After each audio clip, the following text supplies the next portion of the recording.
Kamal sir முட்டு கொடுக்கணும்னு முடிவு பண்ணிட்டீங்க, அப்புறம் எதுக்குங்க காந்தியெல்லாம் பிடிச்சி வம்புக்கு இழுக்கிறீங்க அப்படின்னு தான் நம்ம கேட்கணும்னு தோணுது. சத்தியமேவ ஜெயதே அப்படின்லாம் எந்த கேங்கை பார்த்து யார் சொல்றது, அதுவும் எப்ப? என்ன சார் இது? இதெல்லாம் கேட்டா காந்தியே சிரிக்க மாட்டாரா? சிரிச்சா கூட பரவாயில்ல, சிரிப்பா சிரிக்க மாட்டாரா? ஷோக்காக யார் மாத்திக்கிட்டு இருக்கிறாங்க அப்படின்னு கேட்கறதுக்கு பார்த்தீங்கன்னா தினேஷ் வந்து விசித்ராவை சொல்றாரு. விசித்ராவை கேட்டிருந்தா அவங்க தினேஷை தான் சொல்லியிருப்பாங்க. இந்த பக்கம் அர்ச்சனாவை கேட்கும்போது அவங்க மாயா அவங்க தன்னை வேற மாதிரி மாத்திட்டு இருக்கிறாங்க அப்படின்னு சொல்லிட்டு அது சொல்லும் போது தான் அவங்க சுதாரிக்கிறாங்க போல இருக்கு. ஐயோ அவசரப்பட்டு மாயா பேரை சொல்லட்டுமே, இப்ப கமல் தன்னை டார்கெட் பண்றாரு அப்படின்னு சுதாரிச்ச மாதிரி தான் தெரியுது. அதனாலதான் சொல்லும் போதே லேசா தயக்கம் வருது. அர்ச்சனா இதுக்கு முன்னாடி எல்லாம் எப்படி பேசுவாங்க, ஸ்ட்ரைட்டா ஸ்ட்ராங்கா அடிப்பாங்க. இப்ப இந்த தயக்கம்லாம் வருது இல்ல, இதுக்கெல்லாம் காரணம் கமல் சார் தான். லாஸ்ட் வீக் சம்மந்தமே இல்லாம அடிச்சார்ல, அப்ப திரும்பவும் மாயா பக்கம் போனோம்னா திரும்பி அடிப்பாரு அப்படின்னு சொல்லிட்டு அந்த பயம் வரதானே செய்யும். இந்த பக்கம் பாத்தீங்கன்னா விஷ்ணு கிட்ட கேட்கும்போது பூர்ணிமா வில்லியா இருந்தாங்க, இப்ப பாத்தீங்கன்னா ஒரிஜினலா வந்துட்டாங்கன்றாரு. ஒரிஜினலா மாறிட்டாங்க, இதுதான் ஒரிஜினல் கேரக்டர் அப்படின்னு சொல்லிட்டு இவருக்கு எப்படி தெரியும்? இப்ப விஷ்ணு வந்து பூர்ணிமா பாசிட்டிவ் ஆயிட்டாங்க அப்படின்னு சொல்றதுக்கு காரணம் கூட பாத்தீங்கன்னா பூர்ணிமா கிடையாது, கமல் சார் தான்.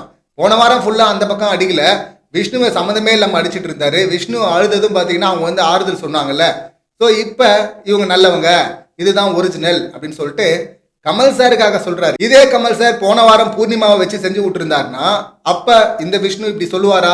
சொல்ல மாட்டாரு. இப்ப விஷ்ணு இப்படி சொல்றதுக்கு காரணம் யாரு? கமல் சார் தானே. அடுத்து இந்த நிக்சன் தம்பி பாத்தீங்கன்னா எனக்கு தினேஷை பார்த்தா தான் அப்படி தோணுது அப்படின்றான். ஏன் அவனுக்கு அப்படி தோணுதுன்னா அவர் ஆப்போசிட்ல இருக்கிறாரு. மாயாவை பார்த்தா தோணாது, பூர்ணிமா பார்த்தா தோணாது, விஜயை பார்த்தா, விக்ரமை பார்த்தா, இவங்கள பார்த்தாலாம் தோணாது. இப்ப அந்த பக்கம் இருக்கிறது யாரு? தினேஷ் தானே. இவருடைய ஆப்ஷன் ஒன்னு அர்ச்சனா இல்லைன்னா தினேஷ். நெகட்டிவா சொல்லணும்னா, இதே பாசிட்டிவா சொல்லணும்னா ஒன்னு மாயாக்கா இல்லைன்னா பூர்ணிமாக்கா. இதுதான் இந்த உருட்டு. அப்ப நீ எப்படிப்பா அப்படின்னு சொல்லிட்டு கமல் சார் கேட்டதுக்கு நான் ஒரு மாதிரி இருந்தேன் சார் அப்படின்றான். ஒரு மாதிரி இருந்தேன், ஃபன்னா இருந்தேன், ஜாலியா இருந்தேன் அப்படின்றதான் இந்த உருட்டுகள் எப்பவுமே சொல்றது. அது இவங்க பண்ணா. இதே மற்றவங்க பண்ணாங்கன்னா சார் தப்பு பண்றாங்க சார் அப்படி சொல்லிட்டு பாஞ்சு வந்து அடிக்கிறதுக்கு வருவாங்க. இந்த தைரியத்தையும் யார் கொடுத்தது? கமல் சார் தானே. வீக் ஃபுல்லா வந்து கண்டஸ்டன்ஸை விமர்சனம் பண்ணிட்டு வீக்கெண்ட்ல கமல் சார் அவங்கள வச்சு செஞ்சாருன்னா சூப்பரா செஞ்சாரு கமல் சார் அப்படின்னு சொல்லிட்டு கமல் சாரை பாராட்டிட்டு இருப்போம்.